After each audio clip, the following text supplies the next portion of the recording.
Well, good morning, SECC family. We're going to do something today that we have never done before. We are going to read through an entire book of the Bible. It's a short one. It's Ruth. It's an account of something totally awesome and amazing. You'll see what it is as we get to it.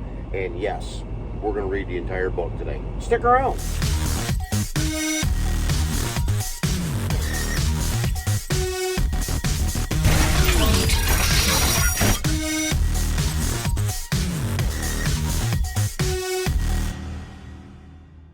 Okay, Ruth chapter 1, let's go.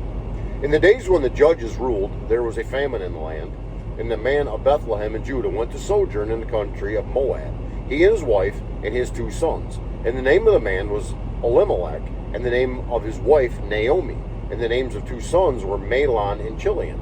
They were Ephrathites from Bethlehem in Judah. They went out into the country of Moab and remained there. But Elimelech, the husband of Naomi, died, and she was left with her 2 sons. These took Moabite wives. The name of the one was Orpah, and the name of the other Ruth. They lived there about 10 years, and both Mahlon and Chilion died, so that the woman was left without her 2 sons and her husband. Then she arose with her daughters-in-law to return from the country of Moab, for she had heard in the fields of Moab that the Lord had visited his people and given them food. So she set out from the place where she was with her 2 daughters-in-law, and they went on the way to return to the land of Judah. But Naomi said to her daughters-in-law, "Go, return each of you to her mother's house. May the Lord deal kindly with you as you have dealt with the dead and with me. The Lord grant that you may find rest, each of you, in the house of her husband." Then she kissed them, and they lifted up their voices and wept. And they said to her, "No, we will return with you to your people." But Naomi said, "Turn back, my daughters. Why will you go with me? Have I yet sons in my womb that they may become your husbands? Turn back, my daughters. Go your way, for I am too old to have a husband. If I should say I have hope, even I should have a husband this night and should bear sons. Would you therefore wait till they were grown? Would you therefore refrain from marrying? No, my daughters, for it is exceedingly bitter to me for your sake that the hand of the Lord has gone out against me." Then they lifted up their voices and wept again, and Orpah kissed her mother-in-law, but Ruth clung to her. And she said, "See, your sister-in-law has gone back to her people and to her gods. Return after your sister-in-law." But Ruth said, "Do not urge me to leave you or to return from following you. For where you go, I will go, and where you lodge, I will lodge. Your people shall be my people, and your God my God. Where you die, I will die, and there will I be buried. May the Lord do so to me, and more also, if anything but death parts me from you." And when Naomi saw that she was determined to go with her, she said no more. So the 2 of them went on until they came to Bethlehem. And when they came to Bethlehem, the whole town was stirred up because of them. And the women said, "Is this Naomi?" She said to them, "Do not call me Naomi, call me Mara, for the Almighty has dealt very bitterly with me. I went away full, and the Lord has brought me back empty. Why call me Naomi, when the Lord has testified against me, and the Almighty has brought calamity upon me?" So Naomi returned, and Ruth the Moabite, her daughter-in-law, with her, who returned from the country of Moab, and they came to Bethlehem at the beginning of the barley harvest. Ruth chapter 2. Now Naomi had a relative of her husband's, a worthy man of the clan of Elimelech, whose name was Boaz. And Ruth the Moabite said to Naomi, "Let me go to the field and glean among the ears of grain after him whose sight I shall find favor." And she said to her, "Go, my daughter." So she set out and went and gleaned in the field after the reapers. And she happened to come to the part of the field belonging to Boaz, who was of the clan of Elimelech. And behold, Boaz came from Bethlehem, and he said to the reapers, "The Lord be with you." And they answered, "The Lord bless you." Then Boaz said to his young man, who was in charge of the reapers, "Whose young woman is this?" And the servant who was in charge of the reapers answered, "She is the young Moabite woman who came back with Naomi from the country of Moab." She said, "Please let me glean and gather among the sheaves after the reapers." So she came, and she has continued from early morning until now, except for a short rest. Then Boaz said to Ruth, "Now, listen, my daughter, Do not go to glean in another field or leave this one, but keep close to my young women. Let your eyes be on the field that they are reaping, and go after them. Have I not charged the young men not to touch you? And when you are thirsty, go to the vessels and drink what the young men have drawn. Then she fell on her face, bowing to the ground, and said to him, Why have I found favor in your eyes, that you should take notice of me, since I am a foreigner? But Boaz answered her, All that you have done for your mother-in-law since the death of your husband has been fully told to me, and how you left your father and mother in your native land and came to a people that you did not know before. The Lord repay you for what you have done, and a full reward be given you by the Lord, the God of Israel, under whose wings you have come to take refuge. Then she said, I have found favor in your eyes, my Lord, for you have comforted me and spoken kindly to your servant, though I am not one of your servants. And at mealtime Boaz said to her, Come here and eat some bread, and dip your morsel in the wine. So she sat beside the reapers, and he passed to her roasted grain. And she ate until she was satisfied, and she had some left over. When she rose to glean, Boaz instructed his young men, saying, Let her glean even among the sheaves, and do not reproach her. And also pull some out from the bundles for her, and leave it for her to glean, and do not rebuke her. So she gleaned in the field until evening. Then she beat out what she had gleaned, and it was about an ephah of barley.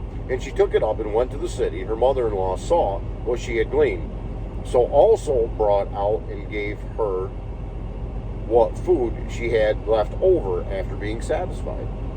And her mother-in-law said to her, Where did you glean today? And where have you worked? Blessed be the man who took notice of you. So she told her mother-in-law with whom she had worked, and said, The man's name with whom I work today is Boaz. And Naomi said to her daughter-in-law, May he be blessed by the Lord, whose kindness has not forsaken the living or the dead. Naomi also said to her, The man is a close relative of ours, one of our redeemers. And Ruth the Moabite said, Besides, he said to me, You shall keep close by my young men until they have finished all my harvest. And Naomi said to Ruth, her daughter-in-law, It is good, my daughter, that you go out with this young man, lest in another field you be assaulted. So she kept close to the young women of Boaz, gleaning until the end of the barley and wheat harvests. And she lived with her mother-in-law. Ruth chapter 3. Then Naomi, her mother-in-law, said to her, My daughter, should I not seek rest for you, that it may be well with you? Is not Boaz our relative, with whom young women you were? See, he is winnowing barley tonight at the threshing floor. Wash therefore and anoint yourself, and put on your cloak and go down to the threshing floor, but do not make yourself known to the man until he has finished eating and drinking. But when he lies down, observe the place where he lies. Then go and uncover his feet and lie down, and he will tell you what to do. And she replied, All that you say I will do. So she went down to the threshing floor and did just as her mother-in-law had commanded her. And when Boaz had eaten and drunk, and his heart was merry, he went to lie down at the end of the heap of grain. Then she came softly and uncovered his feet and lay down. At midnight the man was startled and turned over, and behold, a woman lay at his feet. He said, Who are you? And she answered, I am Ruth, your servant. Spread your wings over your servant, for you are a redeemer. And he said, May you be blessed by the Lord, my daughter. You have made this last kindness greater than the first, in that you have not gone after young men, whether poor or rich. And now, my daughter, do not fear. I will do for you all that you ask. For all my fellow townsmen know that you are a worthy woman. And now it is true that I am a redeemer, yet there is a redeemer nearer than I. Remain tonight, and in the morning, if he will redeem you, good, let him do it. But if he is not willing to redeem you, then as the Lord lives, I will redeem you. Lie down until the morning. So she lay at his feet until the morning, but arose before one could recognize another. And he said, Let it not be known that the woman came to the threshing floor. And he said, Bring the garment you are wearing and hold it out. So she held it, and he measured out 6 measures of barley and put it on her. Then she went into the city, and when she came to her mother-in-law, she said, How did you fare, my daughter? Then she told her all that the man had done for her, saying, These 6 measures of barley he gave me, for he said to me, you must not go back empty-handed to your mother-in-law. She replied, wait, my daughter, until you learn of how the matter turns out, for the man will not rest, but will settle the matter today. Ruth chapter 4. Now Boaz had gone up to the gate and sat down there, and behold, the Redeemer of whom Boaz had spoken came by. So Boaz said, turn aside, friend, sit down here. And he turned aside and sat down. And he took 10 men of the elders of the city and said, sit down here. So they sat down. Then he said to the Redeemer, Naomi, who has come back from the country of Moab, is selling the parcel of land that belonged to our relative Abimelech. So I thought I would tell you of it and say, but in the presence of these sitting here, and in the presence of the elders of my people, if you will redeem it, redeem it. But if you will not, tell me that I may know, for there is no one besides you to redeem it, and I come after you. And he said, I will redeem it. Then Boaz said, the day you buy the field from the hand of Naomi, you also acquire Ruth, the Moabite, the widow of the dead, in order to perpetuate the name of the dead in his inheritance. The Redeemer said, I cannot redeem it for myself, lest I impair my own inheritance. Take my right of redemption yourself, for I cannot redeem it. Now this was the custom in former times in Israel concerning redeeming and exchanging, to confirm a transaction. The one drew off his sandal and gave it to the other, and this was the manner of attesting in Israel. So when the Redeemer said to Boaz, buy it for yourself, he drew off his sandal. Then Boaz said to the elders and all the people, you are a witness this day that I have bought from the hand of Naomi all that belonged to Elimelech, and all that belongs to Chilion and Mahlon. Also Ruth the Moabite, the widow of Mahlon, I have bought to be my wife, to perpetuate the name of the dead in his inheritance, that the name of the dead may not be cut off from among his brothers and from the gate of his native place. You are witnesses this day. Then all the people who were at the gate and the elders said, we are witnesses. May the Lord make the woman who is coming into your house like Rachel and Leah, who together build up the house of Israel. May you act worthily in Ephrathah and be renowned in Bethlehem. And may your house be like the house of Perez, whom Tamar bore to Judah, because of the offspring that the Lord will give you by this young woman. So Boaz took Ruth, and she became his wife. And he went in to her, and the Lord gave her conception, and she bore a son. Then the woman said to Naomi, blessed be the Lord, who has not left you this day without a redeemer, and may his name be renowned in Israel. He shall be to you a restorer of life and a nourisher of your old age. For your daughter-in-law who loves you, who is more to you than 7 sons, has given birth to him. Then Naomi took the child and laid him on her lap, and became his nurse. And the woman of the neighborhood gave him a name, saying, a son has been born to Naomi. They named him Obed. He was the father of Jesse, the father of David. Now these are the generations of Perez. Perez fathered Hezron. Hezron fathered Ram. Ram fathered Aminadab. Aminadab fathered Nahshon. Nahshon fathered Solomon. Solomon fathered Boaz. Boaz fathered Obed. Obed fathered Jesse. And Jesse fathered David. Something to think about here. And this could be its own video. And I know I've been doing a lot of interjecting in these videos lately. I want you to think about something. Ruth was a Moabite. The Moabites were not spoken of well in these times because they were not followers of God. Strangely enough, though, the Moabites were direct descendants of Lot. So they came from Lot back in crazy times when one of his daughters got him drunk and raped him. Then they descended down from that point. Ruth was a Moabite. She was from the other side of the tracks, is what we would say now. She was kind of one of the least of these. She was not from a very good area, not from a good nation. She was a nobody. But she was an everything. Because she did what the Lord was leading her to do. She followed her mother-in-law, Naomi, when she lost her husband. She lost her father-in-law. She lost her brother-in-law all at once. These three women together. Orpah decided to stay. Ruth went with Naomi. She did the right thing. She went back. She ends up marrying this man. And in marrying this man, they had Obed, their child. Then Jesse. King David, the second king over all Israel, came because she did what she was told to do. But let's take it a little farther. If you go down the lineage from King David,